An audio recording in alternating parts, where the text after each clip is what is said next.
Siapakah perempuan jelita itu? Di saat aku menangis, apakah ia akan menenangku, memberiku makan saat perutku berbunyi, merawatku dengan kesembuhannya saat ragaku malah sakit, menyayangiku dengan keseluruhan jiwa dan raga itu. Kau selalu berpikir yang terbaik untukku. Maaf kepadaku atas sengaja mengimbauku sehingga kesini.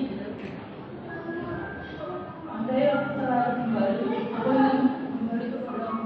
Rasa terima kasihku pun tidak akan cukup untuk membalas segala kebaikanmu kepadaku. Pak, ajaranmu bagaikan pelita menerangi jalan yang gelap. Sebagai pilar kokoh berdiri, merentangkan perut di setiap detik. Dalam senyummu tergambar perjuangan dan hangat yang sejati.